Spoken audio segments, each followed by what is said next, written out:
తాకట్టులో ఉన్న బంగారాన్ని విడిపించి ఆ రోజు ఆన్లైన్ రేటుకే మేము కొంటాం. Sharma gold company. నమస్తే, మీరు చూస్తుంది సుమన్ టీవీ. నేను మీ కీర్తి. ఈ రోజు మనతో పాటు ఉన్నారు ప్రముఖ జ్యోతిష్య పండితులు బ్రహ్మశ్రీ డాక్టర్ ప్రదీప్ జోషి గురుగారు. నమస్తే గురుగారు. శ్రీమాత్రే నమః. గురుగారు, లాస్ట్ టైం మనము వీడియో చేసినప్పుడు మీరు చెప్పున్నారు ఆగస్ట్ 18th తర్వాత నిజంగానే విపత్తులు వస్తాయి, వరదలు వస్తాయి, చాలా తెలుగు రాష్ట్రాలకి కొంచెం ప్రాబ్లమాటిక్గా ఉంటుందని. అన్నది అన్నట్టు తూచా తప్పకుండా అయింది. అయితే ఇప్పుడు మళ్ళీ మనకి పాక్షిక చంద్రగ్రహణం సెప్టెంబర్ 18th నుండి. మరి ఈ ప్రభావం తెలుగు రాష్ట్రాలపైన, ఇతర దేశాలపైన, ముఖ్యంగా మన దేశం పైన ఎలా ఉండబోతుంది, విధి విధానాలు ఏం పాటించాలి అని మీ ద్వారా తెలుసుకోవాలనుంది. శ్రీ గురుభ్యో నమః. శ్రీమాత్రే నమః. రోగాన్ అశేషాన్ అపహాంసి తుష్టా రుష్టాతు కామాన్ సకలాన్ అభీష్టాన్ త్వామాశ్రితానాం న విపన్నరాణాం త్వామాశ్రితాం హ్యాశ్రయతాం ప్రయాంతి. సర్వాబాధా ప్రశమనం త్రైలోక్యస్యాఖిలేశ్వరి ఏవమేవ త్వయా కార్యం అస్మద్వైరి వినాశనం. శ్రీమాత్రే నమః. ఇందాక నేను చెప్పిన శ్లోకం ఏంటంటే, ఎవరైతే గనక అమ్మవారి యొక్క పాదములని, అమ్మవారి యొక్క చరణములను ఎవరైతే ఎల్లప్పుడూ నమ్ముకొని ఉంటారో వారికి ఎలాంటి విపత్తులు జరగవు. ఇది మొదలు మనము మనస్ఫూర్తిగా మనం దీన్ని ఓన్ చేసుకుందాం, అంగీకరిద్దాం. ఎందుకోసమంటే ఇప్పుడు వచ్చిన వరదలు చూసినా, ఇప్పుడు గుజరాత్లో వరదలు వచ్చాయి, వాయనాడ్ అయితే ఊర్లు కొట్టుకుపోయాయి, ల్యాండ్ స్లైడ్ వచ్చింది. కేదార్నాథ్లో అక్కడ కూడా ఊర్లు కొట్టుకుపోయాయి, చాలా సమస్యలు వచ్చాయి. ముంబైలో కూడా వర్షంతో చాలా బీభత్సం ఏర్పడింది.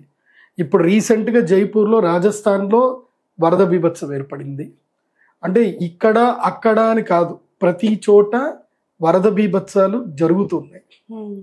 ఎందుకు జరుగుతున్నాయి అని అంటే, మానవ తప్పిదాలు చాలా అనంతం. ఫర్ ఎగ్జాంపుల్ ఏం లేదు, పక్కవాడికి ఏదైనా కష్టం వస్తే నువ్వు చూడట్లా. ఎవడి కష్టం వచ్చినా వాడికే కదా, నాకు లేదు కదా అని మనం అనుకుంటున్నాం. ఇప్పుడు ఈ యొక్క ప్రపంచం అనేది కూడా ప్రకృతి దృష్టిలో భూమిలో ఉండే ప్రజలందరూ చూస్తుంది ప్రకృతి. సో ఇప్పుడు ఇది నా శరీరం, ఇక్కడ నాకు పాము కుట్టింది కదా, ఇది నా చిట్కన వేలే కదా, చిట్కన వేలకి కుట్టింది, నాకు కుట్టలేదు అని అనుకుంటే విషం మెల్లిగా పాకి శరీరానికి మొత్తం వస్తుంది. సో ఆ చిట్కన వేలికి మనం ట్రీట్మెంట్ చేయాలి. అట్లాగే ప్రకృతిలో ఎక్కడ ఏ అనర్థం జరిగినా ప్రకృతికి మనం ఏదైతే విఘాతం ఏదైతే కల్పిస్తామో దాని యొక్క ప్రభావం అందరి మీద పడుతుంది. అది మనకి ఈ యొక్క గ్రహాలు మనకి సూచిస్తాయి. ఇప్పుడు గ్రహస్థితులు ఈ సంవత్సరం బాగాలేదు. ఇప్పుడు మనకి జ్యోతిష్ శాస్త్రంలో ఒక గొప్ప గుణం ఏంటంటే, సంవత్సరం పేరుతోటే ఆ సంవత్సరం అంతా ఎలా ఉంటుంది అనేది మనకు చెప్పేస్తుంది. మనకప్పుడు ఏమొచ్చింది, వికృతి నామ సంవత్సరం వచ్చింది. ఏమైంది, వికృతం మొత్తం జరిగింది. తర్వాత శార్వరి అంటే అందరి జీవితాలన్నీ కూడా చీకట్లోకి వెళ్ళిపోయాయి. తర్వాత ప్లవనామ సంవత్సరం, జీవితాలు మారాయి. శోభకృతనామ సంవత్సరం, పోయిన సంవత్సరం జీవితాలు బాగుపడ్డాయి, అందరి జీవితాలు బాగుపడ్డాయి, అందరూ ఆనందంగా ఉన్నారు. ఇప్పుడు ఏంటి అంటే క్రోధి నామ సంవత్సరం. అంటే ప్రకృతి ఏం చేస్తుంది, కోపం చూపిస్తుంది. సో ప్రకృతి యొక్క ప్రకోపాన్ని మనము భరించవలసిందే. ఇది జరుగుతుంది. ఇది క్రోధినామ సంవత్సరం. క్రోధినామ సంవత్సరంలో విశేషంగా 2 సూర్యగ్రహణాలు, 2 చంద్రగ్రహణాలు. నేను ఆల్రెడీ ఉగాది ఎప్పుడే మీరు నేను కలిసి డిస్కస్ చేసాం. అప్పుడు పంచగ్రహ కూటమిలో సూర్యగ్రహణం ఏర్పడింది. దాని యొక్క ప్రభావము ఈ సంవత్సరం పాటు ఉంటుంది. మళ్ళీ షష్టగ్రహ కూటమిలో వచ్చేటువంటి సూర్యగ్రహణం వరకు ఆ ప్రభావం ఉంటుంది. మళ్ళీ ఏప్రిల్లో సూర్యగ్రహణం రాబోతుంది. ఎప్పుడు షష్టగ్రహ కూటమితో కూడుకున్న సూర్యగ్రహణము ఏప్రిల్ 2025లో వస్తుంది. అప్పటి వరకు క్రోధినామ సంవత్సరం యొక్క క్రోధము ప్రభావం ఉంటుంది. ప్రకృతి యొక్క క్రోధ ప్రభావము ఈ యొక్క భూమండలం పైన ఉంటుంది. ఇప్పుడు విశేషంగా చెప్పాలి అని అంటే, ఈ యొక్క 18వ తారీఖు సెప్టెంబర్ 2024వ తారీఖు రోజున, అలాగే 2 అక్టోబర్ 2024 చంద్రగ్రహణము సెప్టెంబర్ 18కి ఉంది, అక్టోబర్ 2 సూర్యగ్రహణము. మొదలు ఇప్పుడు నేను చంద్రగ్రహణం గురించి చెప్తాను, జాగ్రత్త వినండి. 18 సెప్టెంబర్ అంటే మన ఇండియన్ టైం ప్రకారము, ఐఎస్టీ మన ఇండియన్ స్టాండర్డ్ టైం ప్రకారము 18 సెప్టెంబర్ 2024 ఉదయం 7:42 నుంచి మధ్యాహ్నం 12:30 అంటే ఆల్మోస్ట్ 1 o'clock వరకు, 7:30 to 1 o'clock వరకు, ఆల్మోస్ట్ 5 to 6 అవర్స్ మొత్తం కూడా ఈ గ్రహణం అనేది ప్రభావం అనేది ఉంటుంది. ఈ గ్రహణం టైమ్స్ లో వస్తుంది మార్నింగ్ టైంలో, అంటే మనకి కనబడదు. ఓకే, ఈ చంద్రగ్రహణము మన దగ్గర చంద్రుడు అస్తమిస్తాడు పశ్చిమం లోపల, ఈ ఇతర దేశాల్లో ఉదయిస్తాడు. ఆ ఏ దేశాల్లో ఆ చంద్రగ్రహణం కనిపిస్తుందో ఆ దేశాల పేర్లు కూడా చెప్తాను, అవి అందరు కూడా నోట్ చేసుకోండి. అయితే ఈ చంద్రగ్రహణము మన దేశంలో అయితే లేదు, మనకి కనబడట్లేదు కాబట్టి మనకి సూతకం ఉండదు. అదేవిధంగా దేవాలయాలు మూసేయడాలు, ఆహార నియమాలు, ఇళ్ళు కడుక్కోవడాలు ఇవేవి కూడా మనకైతే లేవు. గ్రహణ నియమాలు వర్తించు. అయితే ఈ గ్రహణ నియమాలు వర్తించవు, కానీ గ్రహణం వల్ల గ్రహ ప్రభావం అయితే, రాశుల మీద ప్రభావం అయితే తప్పకుండా ఉంటుంది. ఈ గ్రహణము ఎప్పుడైతే జరుగుతుందో, ఈ గ్రహణము జరిగిన తర్వాత ఈ గ్రహణానికి సంబంధించిన ముహూర్తాన్ని బట్టి ఆ ఏదైతే సందర్భంలో గ్రహణం ఏర్పడిందో ఆ కుండలిని బేస్ చేసుకొని, ఆ కుండలి ప్రకారం కొన్ని రాశుల వారికి కీడు ఉంటుంది, కొన్ని రాశుల వారికి మేలు ఉంటుంది. ఆ తర్వాత కొన్ని విపత్తులు జరుగుతాయి, కొన్ని లాభాలు కూడా జరుగుతాయి. నష్టము జరిగింది అని అంటే ఒక దగ్గర లాభం కూడా జరుగుతుంది. లాభము నష్టం రెండూ ఉంటాయి. సో ఇప్పుడు ఉదాహరణకి వరదలు వచ్చేసాయి, కొట్టుకుపోయాయి, ప్రజలకు నష్టం జరిగింది. కానీ బోట్లు అమ్మేవాడికి లాభం, వాటర్ బాటిల్ అమ్మేవాడికి లాభం, ప్లాస్టిక్ పేపర్లు అమ్మేవాడికి లాభం, పొట్లాలు అమ్మేవాడికి లాభం, భోజనాలు అమ్ముకునేవాడికి లాభం. ఇట్లా కొంతమందికి లాభం కలుగుతాయి కదా. కొంతమందికి నష్టం జరిగింది అంటే కొంతమందికి లాభం జరుగుతుంది. ఇది జరిగింది, ఇన్సూరెన్స్ వాడికి నష్టము, ఎవరైతే వెహికల్స్ రిపేర్ చేస్తారో వాళ్ళకి లాభం. ఎందుకోసం అంటే వెహికల్స్ అన్ని మర్జ్ అయిపోయాయి నీళ్ళల్లో. సో ప్రకృతి ఎట్లా ఉంటుందంటే ఒకళ్ళకి నష్టం జరుగుతుంది, ఒకళ్ళకి లాభం జరుగుతుంది. అట్లాగే సూర్యగ్రహణం కానీ చంద్రగ్రహణం ఏర్పడినప్పుడు 4 రాశులకి నష్టము, 4 రాశులకి లాభం కలుగుతుంది. సో ఆ లాభ నష్టాలు ఏవో కూడా చెప్తాను, జాగ్రత్తగా వినండి. ఎప్పుడైనా గ్రహణం ఏర్పడినప్పుడు ఆ గ్రహణము ఏదైతే రాశి ఉంటుందో, మన స్వరాశి నుంచి, మన రాశి నుంచి గ్రహణ రాశి, మన రాశి నుంచి లెక్క పెట్టినప్పుడు గ్రహణము ఏ రాశిలో అయితే జరుగుతుందో ఆ రాశి 3, 8, 4, 11 అంటే ఆ రాశి నుంచి 3వ రాశి. ఇప్పుడు ఉదాహరణకి మకర రాశి వారు ఉన్నారు. ఇప్పుడు ఇది గ్రహణం ఏ రాశిలో జరుగుతుంది అని అంటే మీన రాశిలో ఉత్తర భాద్రపద నక్షత్రం యొక్క 2వ పాదంలో ఈ యొక్క గ్రహణం జరుగుతుంది. ఇది చంద్రగ్రహణం 18వ తారీఖు సెప్టెంబర్. సో 3వ మకరము, కుంభము, మీనం. మకర రాశి వారికి గ్రహణం యొక్క రాశి ఏమవుతుంది అని అంటే 3వ రాశి అవుతుంది. అదే ధనుస్సు రాశి వారికి చూస్తే 4వ రాశి అవుతుంది. అదే సింహ రాశి వారికి చూస్తే 8వ రాశి అవుతుంది. అదే వృషభ రాశి వారికి చూస్తే 11వ రాశి అవుతుంది. కాబట్టి 3, 4, 8, 11 స్థానాలు కలిగినటువంటి ఈ 4 రాశులు ఎవరైతే ఉన్నారో, ఎవరు మకరము, ధనస్సు, సింహము, తర్వాత వృషభ రాశి, ఈ 4 రాశుల వారికి ఏంటంటే ఈ గ్రహణము వల్ల లాభము కలుగుతుంది. ఈ గ్రహణం వల్ల వీళ్ళకి అదృష్ట యోగం కలుగుతుంది. ఎక్కడో ఒక చోట నెగిటివ్ జరుగుతుంది, వీళ్ళకి మాత్రం అది పాజిటివ్గా మారిపోతుంది. ఇందాక చెప్పిన ఎగ్జాంపుల్ లాగా. సో ఈ 4 రాశుల వారికి మేలు జరుగుతుంది. ఆ తర్వాత ఏ రాశుల వారికి అరిష్టం జరగబోతుంది ఈ యొక్క చంద్రగ్రహణం వల్ల. ఈ రాశుల వారు ఎవరు అనంటే, ఎక్కడైతే కనుక గ్రహణం జరుగుతుందో ఆ గ్రహణ రాశి ఏమేమి అవ్వకూడదు అనంటే 1, 6, 2, 7 రాశులు అవ్వకూడదు. 1, 6, 2, 7 ఈ రాశులు అవుతే గనక వాళ్ళకి ఈ గ్రహణము అరిష్టము. ఎవరెవరికి అనంటే 1వ స్థానం. 1వ స్థానం అంటే స్వరాశి, తమ రాశిలోనే గ్రహణం జరగబోతుంది. కాబట్టి ఎవరికి అనంటే మీన రాశి వారికి అరిష్టము. అందులోపల ఉత్తర భాద్రపద నక్షత్రం వారికి గండకాలము, ఉత్తర భాద్రపద నక్షత్రం వారికి మంచిది కాదు ఈ గ్రహణము. 2వ స్థానము. సో మీనరాశికి 2వ స్థానం ఎవరు అవుతారు అంటే కుంభరాశి వారికి మీనరాశి 2వ స్థానం అవుతుంది. కాబట్టి కుంభరాశి వారికి కూడా ఈ గ్రహణము అరిష్ట ఫలదాయకము. ఆ తర్వాత 7వ స్థానమైనటువంటి కన్యారాశి వారికి కూడా ఈ గ్రహణము అరిష్టప్రదం అవుతుంది. కన్యారాశి వారికి కూడా ఈ గ్రహణము మంచిది కాదు. అదేవిధంగా 6వ స్థానమైనటువంటి తులారాశి వారికి కూడా ఈ గ్రహణము మంచిది కాదు. కన్యారాశి, తులారాశి, కుంభరాశి, మీనరాశి ఈ 4 రాశుల వారికి ఈ గ్రహణము అరిష్టప్రదం అవుతుంది. అంటే ఎలాంటి ఫలితాలు ఇస్తుంది అంటారు? అంటే అనారోగ్యం రావడము, లేకపోతే బంధువుల మధ్యన తగాదాలు ఏర్పడము, తమ యొక్క వస్తువులు కోల్పోవడము, లేదా ఏదైనా యొక్క వ్యాపారంలో నష్టం జరగడము, ఎవరి చోటైనా మోసపోవడము. ఇప్పుడు ఈ మధ్యకాలంలో నేను చూశాను, నాకు తెలిసిన వ్యక్తి ఫ్రెండ్ అని చెప్పి, వాడు మంచి ఆస్తిపరుడు, వాడి దగ్గర అసలు తక్కువ లేదు ఆస్తి. మరి అలాంటి గొప్ప వ్యక్తి వాడి వల్ల నాకు ఎప్పుడైనా ఉపయోగపడుతుంది కదా అని ఏదో ఊరికే షూరిటీ అని సంతకం పెట్టాడు. వాడి జీవితానికి 20 లక్షలు పెద్ద మ్యాటర్ కాదు. ఇంకోసం అంటే వాడి దగ్గర విపరీతమైన ఆస్తి ఉంది. అంత ఆస్తి ఉన్నోడు 20 లక్షలకి ఏం నష్టం జరుగుతుంది అని చెప్పి షూరిటీ పెట్టాడు. షూరిటీ పెట్టిన 3 నెలలకు ఏం జరిగింది అని అంటే, ఈ కేదార్నాథ్ వరదల్లో అతను చనిపోయాడు. చనిపోయిన తర్వాత ఏమైపోయింది అని అంటే, ఆస్తుల మీద ఫ్రెండ్కి హక్కు ఉంటుందా? ఉండదు.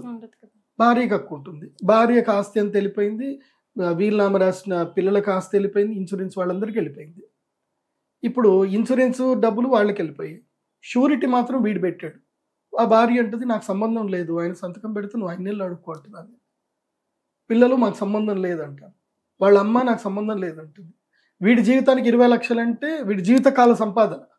అందుకోసం అంటే వీడి నెలకు సంపాదించేది 20,000, ఏదో ఫ్రెండ్ అని సంతకం పెట్టాడు అంతే. వీడు 20 లక్షలు అప్పు కట్టాల్సిన పరిస్థితి వీడికి ఏర్పడింది.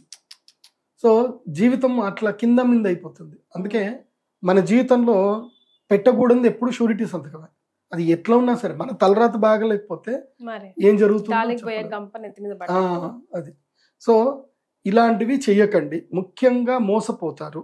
ఇప్పుడు ఎవడో ఒక డబ్బులు ఇస్తాడు. ఈ మధ్య కాలంలో ఒక బోగస్ కేసు చూసింది. వాడేదో సిఎస్ఆర్ ఫండ్ ఇస్తాం మీకు, మా దగ్గర బోలే డబ్బులు ఉన్నాయి అని బ్యాంక్ స్టేట్మెంట్ చూపించి, మేము ఈ ఫండ్ కేవలము మంచి వాళ్ళకే ఇవ్వాలి, ఎవరైనా మంచి పనులు చేసే వాళ్ళకి ఇవ్వాలి, మేము మీకు ఇస్తాము, కాకపోతే మాకు ఛార్జెస్ అవుతాయి, మీకు 10 కోట్లు ఇస్తాము అని చెప్పి 10 లక్షలు మీరు మొదలు ఇవ్వాలని చెప్పి 10 లక్షలు మాకు బ్లాక్ ఇస్తే మీకు వైట్ 10 కోట్లు వస్తాయి, మీరు ఖర్చు చేసుకోండి, మీరు 5 కోట్లు ఖర్చు పెట్టుకోండి, మాకు ఆ 10 లక్షలు మినహాయించి 5 కోట్లు ఇవ్వండి అని చెప్పి బ్యాంక్ స్టేట్మెంట్ అవి చూపించి వీళ్ళకి ఏం తెలుసు అని 10 లక్షలు ఇచ్చారు. Next day phone switch off. So ఇలా 1 కాదు 2 కాదు, నా దగ్గరికి లైన్ కడతానే ఉంటారు. ఇట్లా రోజు వింటూ ఉంటాను అనమాట, నవ్వు వస్తూ ఉంటుంది. మీరు పోలీస్ స్టేషన్ పోవచ్చు కదా అంటే, పోతే ఏమవుతుంది గురుగారు, కంప్లైంట్ ఫైల్ చేసుకుంటారు, నడుస్తోంది కేసు నడుస్తుంది అంతే, ఇక ముందుకు వెళ్ళదు. అది 10 ఏళ్ళు అవుతుంది, 15 అవుతుంది. సో ఇలాంటివన్నీ ఏ రాశుల వారికి జరుగుతాయి అన్నారు, ఒకసారి మళ్ళీ చెప్పండి.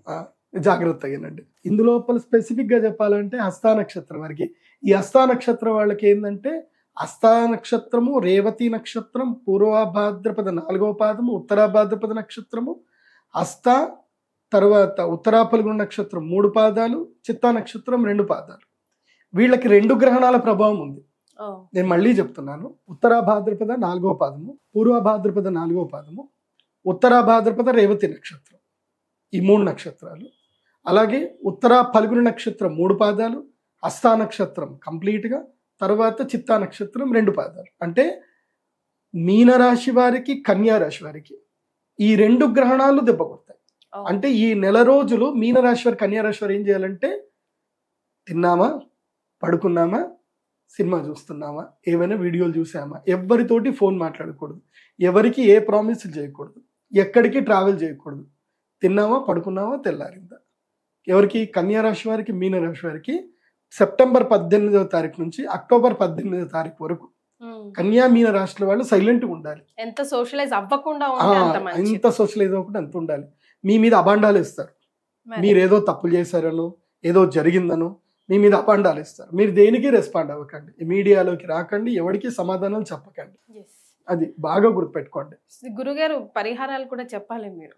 ఫస్ట్ ఇంకా కంప్లీట్ చేయాలి. సో ఇది ఎవరెవరికి బాగాలేదు అంటే, మీనరాశి, తులారాశి, కుంభరాశి, కన్యారాశి వీళ్ళకి చంద్రగ్రహణం బాగాలేదు. మీన కన్యా రాశి వారికి సూర్య చంద్రగ్రహణాలు 2 కలిపి బాగాలేవు. అది ఎట్లా మళ్ళీ సూర్యగ్రహణం వీడియో చేస్తాం, అది కూడా చెప్తాను. సో ఈ చంద్రగ్రహణంలో మీడియం ఎవరికి ఉంది అని అంటే, వృశ్చిక, కర్కాటక, మిథున, మేష వీళ్ళకి మీడియం ఉంది. వీళ్ళు కనుక బ్యాడ్ రాశి వాళ్ళతో కలుస్తుంటే వాళ్ళకి బ్యాడ్ జరుగుతుంది, మంచి రాశి వాళ్ళతో కలిసి ఉంటే మంచి జరుగుతుంది. అంటే ఎవరు? వృశ్చిక, కర్క, మిథున, మేష వాళ్ళు మీన, తుల, కుంభ, కన్యా రాశి వాళ్ళతోటి ఎలాంటి సహవాసం చేయకూడదు ఈ నెల రోజులు, సెప్టెంబర్ 18 నుంచి అక్టోబర్ 18 వరకు. సహవాసం చేస్తే వాళ్ళ ఎఫెక్ట్ వీళ్ళకి పడుతుంది. So if you are being with good people you will get the good result.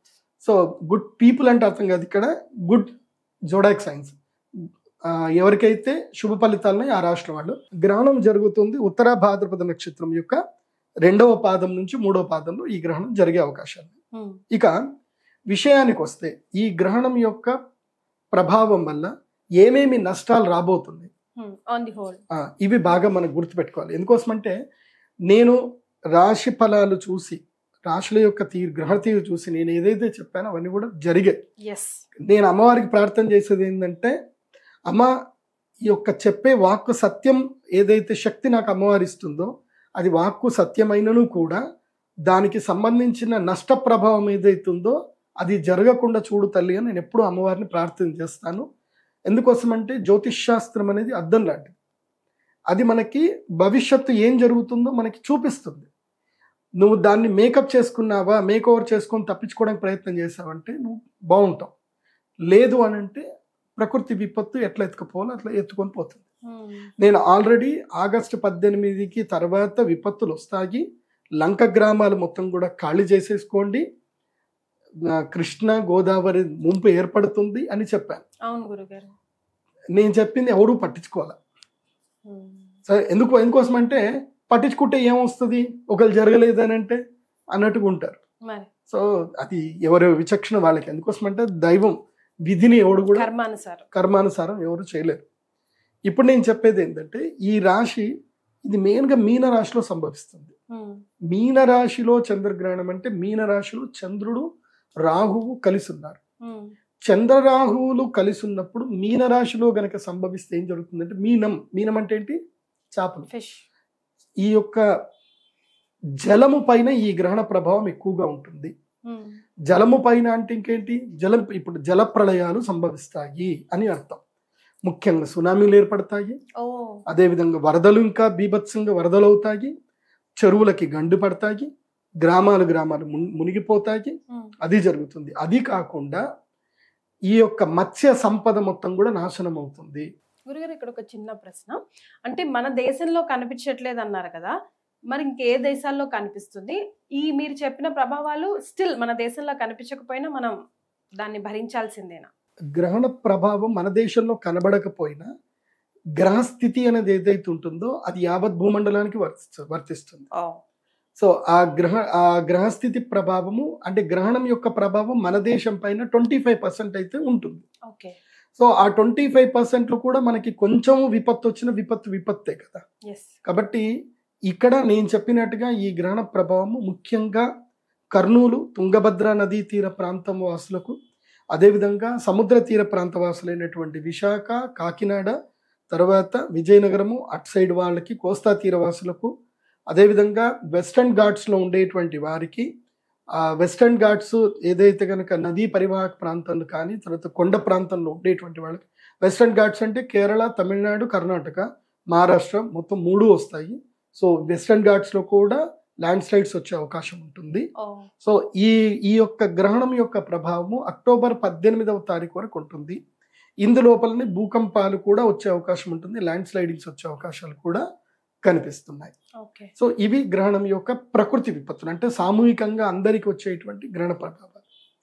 మరి ఈ గ్రహణ ప్రభావానికి రెమెడీ ఏమిటి, ఏం పరిష్కారాలు ఏం చేసుకోవాలి అని అంటే దైవధ్యానం తప్పకుండా చేసుకోండి. ఇంట్లో ఉండండి, దైవధ్యానం చేసుకోండి. ఈ గ్రహణము జలము పైన గండంగా వస్తుంది కాబట్టి నదీ పరివాహక ప్రాంతాలకు వెళ్ళకండి. తర్వాత విహారయాత్రలకి, నదుల్లో విహారయాత్రలు, స్పీడ్ బోటింగ్ అని చెప్పి వాటికి కూడా వెళ్ళకండి. అదేవిధంగా మేము అన్ని ప్రికాషన్ తీసుకున్నామండి అన్నీ అనుకున్నా వేస్ట్. ఎందుకోసం అంటే మొన్న ఈ మధ్యలోనే నంద్యాల దగ్గర ఒక పెద్ద పోలీస్ ఆఫీసర్ వాళ్ళ పిల్లలే విహారయాత్రకని వెళ్ళారు, బోట్లో లైఫ్ జాకెట్ వేసుకున్నారు, అన్ని వేసుకున్నారు. వాళ్ళ దురదృష్టం ఏందనంటే లైఫ్ జాకెట్ వల్లనే వాళ్ళు చనిపోయారు. అది ఎందుకోసం అంటే ఆ బోట్ తిరగబడిన బోట్ వాళ్ళ మీదే పడింది. సో ఆ బోట్లో నుంచి వీళ్ళు బయటకు రావాలంటే మునిగి బోట్లో నుంచి బయటకు రావాలి. వీళ్ళు మునుగుదామంటే లైఫ్ జాకెట్ మునగడానికి ఛాన్స్ ఇవ్వట్ల.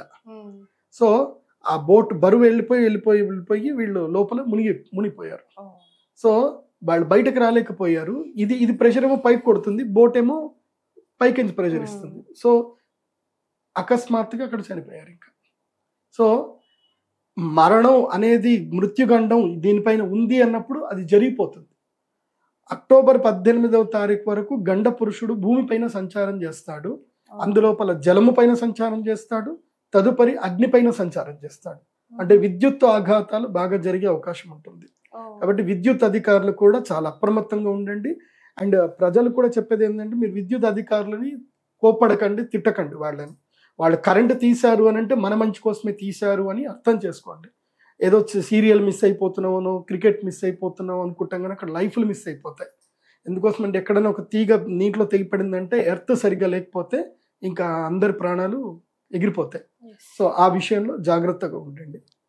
ఇక పరిష్కార విషయానికి వస్తే గ్రహణం అనేటువంటిది చాలా అద్భుతమైన సమయం.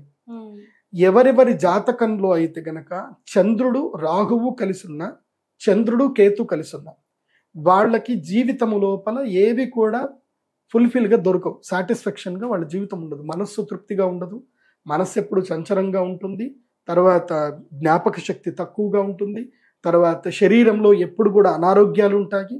ఏవి? చంద్రకేతువు, చంద్ర రాహువు ఇవి కలిసి ఉంటాయి.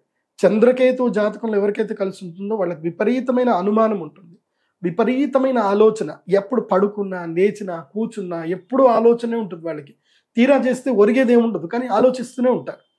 ఏదో ఆలోచన, ఎవరినో తిడుతూ ఉంటారు, ఎవరి మీదనో నోటిఫై చేస్తూ ఉంటారు. ఇప్పుడు ఇంట్లో వాళ్ళని, ఇప్పుడు వాళ్ళ భార్య ఎంత చేస్తున్నా వాళ్ళని తిడుతూనే ఉంటారు, అది కరెక్ట్ చేయట్లేదు, ఇది కరెక్ట్ చేయట్లేదు, ఇట్లా అంటానే ఉంటారు. అది చంద్రకేతు ప్రభావం. చంద్ర రాహు ప్రభావం ఎలా ఉంటుంది అని అంటే, ఎన్ని టాబ్లెట్లు వేసుకోండి, ఎంత యోగా చేయండి, ఏమీ చేయండి, అనారోగ్యం అట్లాగే కంటిన్యూ అవుతూ ఉంటుంది. అయితే డైజెషన్ ఇష్యూ ఉంటుంది, లేకపోతే స్కిన్ ఎలర్జీ ఇష్యూ ఉంటుంది, లేకపోతే ఎండోక్రైనికల్ గ్లాండ్స్ ఇష్యూస్ ఉంటాయి. ఇవన్నీ కూడా చంద్రరాహు యుతిలు, చంద్రకేతు వల్ల. మెయిన్గా ఇంకోటి ఏంటంటే జ్ఞాపక శక్తి సరిగ్గా లేకపోవడం, మితిమీరిన ఆలోచనలు ఎక్కువగా ఉండడం, పిచ్చి, వెర్రి, ఇవి కూడా చంద్రకేతు యుతి, చంద్రరాహు యుతి వల్లనే జరుగుతాయి. ఇంకోటి, ఎవరైతే గనక ఇది చాలా జాగ్రత్త వినండి, ఎవరైతే గనక పిల్లలు గ్రహణం సమయంలో, అంటే ఇప్పుడు ఈ సెప్టెంబర్ 17, 18కేమో చంద్రగ్రహణం ఉంది, అక్టోబర్ 2కేమో సూర్యగ్రహణం ఉంది. ఎప్పుడు గుర్తుపెట్టుకోండి, చంద్రగ్రహణము, సూర్యగ్రహణం ఇవి రెండు కూడా అయింది అని అంటే కలిసే వస్తాయి. అంటే 15 రోజుల గ్యాప్ లోనే వస్తాయి తప్పకుండా. ఇటు సూర్యగ్రహణం వచ్చింది అని అంటే తర్వాత చంద్రగ్రహణం పక్కా గ్యారంటీకి వస్తుంది. సో అందులో ఒక డౌట్ లేదు. ఈ మధ్య కాలంలో ఎవరైనా పుడితే దీన్ని సంధి కాలము అంటారు, గ్రహణ సంధి కాలము అంటారు, దీన్ని గ్రహణ వేద కాలం అని కూడా అంటారు. ఎవరైతే ఈ గ్రహణ వేద కాలంలో పుడతారో వాళ్ళ జీవితంలో వాళ్ళకి అదృష్టం రాదు, వాళ్ళ జీవితంలో ఏ పనికి వెళ్ళినా వాళ్ళకి విఘ్నాలు జరుగుతూనే ఉంటాయి, జీవితంలో ఆనందం అనేది దొరకదు, ఏదో ఒక మూలకంగా వాళ్ళకి ఏదో ఒక వెలుతు వస్తుంది. అయితే కుటుంబ జీవితం బాగుండదు, లేదా ఆరోగ్య జీవితం బాగుండదు, లేకపోతే ఫినాన్షియల్ సపోర్ట్స్ ఉండవు, లేకపోతే ఇల్లు దొరకదు, లేదంటే వాహన గండాలు ఏవో జరుగుతూ ఉంటాయి. ఇలాంటి ఇబ్బందులు ఈ గ్రహణ వేదలు పుట్టినటువంటి వాళ్ళకు ఉంటాయి.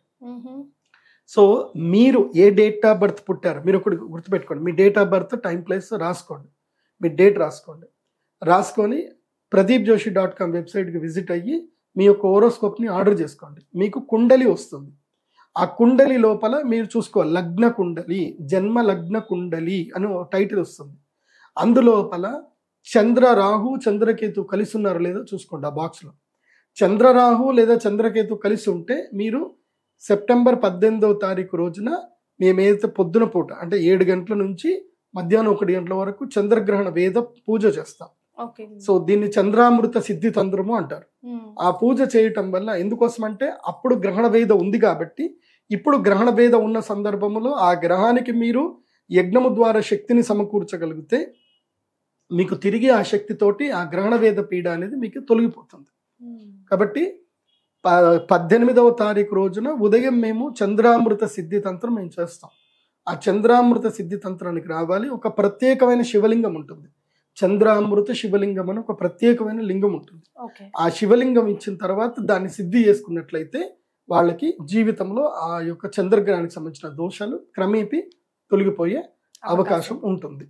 కాబట్టి ఈ చంద్రగ్రహణానికి గర్భవతులు ఇచ్చేయాలి. గురుగారు, మరి గర్భవతులు ఎలాంటి నియమాలు పాటించాలి? మన దేశంలో ఉన్న సుమన్ టీవీ ఇతర దేశాల వాళ్ళు, రాష్ట్రాల వాళ్ళు కూడా చూస్తూ ఉంటారు కాబట్టి ఎలాంటి నియమాలు పాటించాలి? ఈ గ్రహణము మన దేశంలో అయితే కనబడదు కాబట్టి గ్రహణ నియమాలు ఏవి వర్తించవు. భోజన నియమాలు కానీ, ఆ తర్వాత ఇల్లు కడుక్కోవడాలు కానీ ఏమి లేవు. కానీ గర్భిణీ స్త్రీలకు మాత్రం వేదం ఉంటుంది. మూడవ నెల నుంచి ప్రారంభం చేసుకొని 9వ నెల వరకు గర్భిణీ స్త్రీలకు వేద విపరీతంగా ఉంటుంది. ఓకే. 1వ నెల వాళ్ళకు కూడా ఉంటుంది కానీ అంత ఎఫెక్టివ్గా ఉండదు. కానీ 3వ నెల నుంచి 9వ నెల ఉన్నటువంటి వాళ్ళకి ఎఫెక్ట్ ఉంటుంది. కానీ నేను చెప్తున్నది ఏంటంటే కన్సీవ్ అయ్యారు, ప్రెగ్నెన్సీ కన్ఫర్మ్ అయ్యింది అని తెలిసిన ప్రతి ఒక్క స్త్రీమూర్తి ఈ యొక్క ఇంట్లోనే ఉండండి. 18వ తారీఖు రోజున మీరు 18వ తారీఖు అంటే ఇంకా 17 రాత్రి పడుకున్నారు అంటే 18వ తారీఖు మధ్యాహ్నం 2 గంటల వరకు పడుకోండి కంటిన్యూగా. నిద్ర లేవకండి, ఇంట్లోనే ఉండండి. ఇంట్లోకి వెలుగు రాకుండా చూసుకోండి, పడుకోండి అంతే. మీరే కష్టం వద్దు. కాకపోతే ఆహార నియమాలు ఏమీ లేవు, కమ్మగా తినొచ్చు, ఏదైనా తినొచ్చు, ఏదైనా చేయొచ్చు. ఎక్కువగా ఎక్స్పోజ్ అవ్వకండి, బయటకు రాకండి. ప్లస్ నాన్ వెజ్ తినకండి. ఓకే. ఈ రోజు మాత్రం నాన్ వెజ్ తినకండి, గుడ్డు కానీ నాన్ వెజ్ కానీ తినకండి. పాల పదార్థాలు అవాయిడ్ చేయండి. మామూలుగా ఫ్రూట్స్ తినండి, అన్నం తినండి, ఏవైనా తినండి, బయటకు రాకండి. మంచినీళ్లు తాగుతున్న కృష్ణ మంత్రం చదువుకోండి. నమో నారాయణాయ లేదా నమశివాయ అనే మంత్రం చదువుకోండి. ఓంకారం చదవకూడదు గర్భిణీ స్త్రీలు. లేదా అన్నిటికన్నా అద్భుతమైన దివ్య మంత్రము శ్రీమాత్రే నమః, శ్రీమాత్రే నమః అని మనసులో జపం చేసుకుంటూ ఉండండి. ఫోన్లు దూరంగా పెట్టండి, రేడియేషన్కి ఫోన్లు దూరంగా పెట్టండి. టీవీలు చూడకండి, చక్కగా పడుకోండి, ఒకవైపు తిరిగి పడుకోండి. మంచి పుస్తకాలు చదవండి. ఎవరైనా మీ ఫ్రెండ్స్ తోటి కదా ఉంటే మంచి దైవ చింతన చేయండి. లేదంటే మన సుమన్ టీవీలో నా ఎన్నో వీడియోలు ఉన్నాయి, చాగంటి కోటేశ్వరరావు గారి వీడియోలు ఉన్నాయి. శ్రీమద్ భాగవత ప్రవచనాలు వినండి, సామయుధం షణ్ముఖ శర్మ గారివి, ఇంకా చాలామంది మహానుభావులు చెప్పారు. మంచి మంచి కథలు వినండి, దైవ కథలు వినండి. సో అవాయిడ్ చేయండి. అతిగా నవ్వకూడదు, అతిగా వాగకూడదు. సో ఏది అతి చేయకండి, ఇంట్లో ఉంటే సరిపోతుంది. ప్లెజెంట్ గా రెస్ట్ తీసుకొని మంచి మాటలు, మంచి పుస్తకాలు చదివితే సరిపోతుంది అంతే. గురుగారు, ఏ దేశాల వారికి వస్తుంది? సో ఈ చంద్రగ్రహణం మన భారతదేశంలో అయితే కనపడదు. సో సదరన్ ఏషియాలో, అదేవిధంగా అమెరికాలో, అదేవిధంగా యూరోప్లో ఈ గ్రహణం కనిపించే అవకాశం ఉంటుంది. ఈ గ్రహణ ప్రభావము ఆయా దేశాల్లో విపత్తులకు మాత్రం దారితీస్తుంది. ఆయా దేశాల్లో జలప్రళయాలు సంభవిస్తాయి, భూకంపాలు సంభవిస్తాయి. ఇక ఆయా దేశాల్లో కొన్ని పరివర్తనమైనటువంటి యోగాలు అయితే ఉంటాయి. ఇంకా ఆయా దేశాల వాళ్ళు చూసుకోవాలి.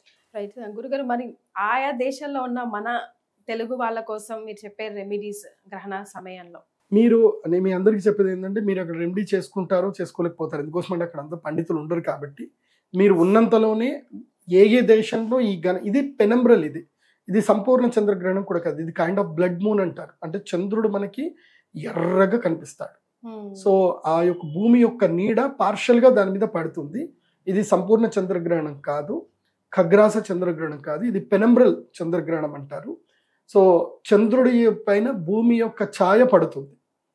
కాబట్టి ఏం జరుగుతుంది అని అంటే కనుక, ఈ గ్రహణ ప్రభావం ఎక్కడైతే మన యొక్క సుమన్ టీవీ ఎక్కడికైనా పోతుంది, వరల్డ్ వైడ్గా వెళ్తుంది. కాబట్టి ఎవరైతే యూరోప్ కంట్రీలో, తర్వాత అమెరికాలో ఎవరైతే ఉన్నారో, మీ అందరికీ చెప్పేది ఏంటంటే, ఇంట్లోనే కూర్చొని జపం చేసుకోండి. పురుషులైతే కనుక ఓం నమ శివాయ, అదేవిధంగా ఓం నమో నారాయణాయ ఈ మంత్రం చదువుకోండి. లలితా సహస్రనామం చదవండి, విష్ణు సహస్రనామం చదువుకోండి. ఉన్నంతలో ధ్యానం చేసుకోండి, జపం చేసుకోండి. పిల్లలైతే కనుక ఏం చేయాలి అని అంటే, గ్రహణ సమయంలో ఇది బాగా గుర్తుపెట్టుకోండి, ట్రిక్ ఇది. గ్రహణ సమయంలో ఇది విలోమ కాల సర్ప యోగం అంటారు. మనకి ఏదైతే సబ్జెక్టు జీవితంలో కష్టతరమైందో రాదో, ఆ సబ్జెక్ట్ని గ్రహణ సమయంలో భగవంతునికి నివేదన చేస్తూ ఆ సబ్జెక్ట్ చదవాలి. చదివితే ఆ సబ్జెక్ట్ వచ్చేస్తుంది. నాకు మ్యాథమెటిక్స్ చాలా కష్టం. మా నాన్నగారు ఏం చెప్పారు అంటే, సూర్య సిద్ధాంతం నాకు రాదు, నేను ఫెయిల్ అయిపోయానంటే నువ్వు గ్రహణం సమయంలో చదువు, నీకు అది సిద్ధిస్తుంది అన్నాడు. నేను గ్రహణ సమయంలో సూర్య సిద్ధాంతం మొత్తం పారాయణం చేశాను. ఆ తర్వాత గ్రహలాఘవము అన్నీ బాగా వచ్చేసాడు నాకు. కాబట్టి మీకు కూడా చెప్పేది ఏంటంటే, మీకు ఫిజిక్స్ ప్రాబ్లం ఉన్నా, మ్యాథమెటిక్స్ ప్రాబ్లం ఉన్నా, ఏదైనా ఎగ్జామ్లో ఫెయిల్ అవుతున్నా, ఈ గ్రహణ సమయంలో చదవండి. పిల్లలందరికీ చెప్పేది ఏంటంటే, విద్యార్థులు చదవండి, మీకు యోగిస్తుంది. సరే, ఎవరైనా సరే ఈ గ్రహణం అప్పుడు మరి మా రాశిలో జరుగుతుంది అనండి, మరి మాకు బాగలేదు అని అంటే, మీరు నా వెబ్సైట్కి విజిట్ అవ్వండి, మీ గోత్రనామాలు అక్కడ ఎంటర్ చేయండి. మీ గోత్రనామాల పైన చదివి మీకు గ్రహణ ప్రసాదము, మాలలు మీకు పంపించడం జరుగుతుంది. సో విన్నారు కదా, గురుగారు చెప్పింది తూచా తప్పకుండా పాటించండి, అంతా మంచి జరుగుతుంది. అంతే కదా గురుగారు? శ్రీమాత్రే నమః. శ్రీమాత్రే.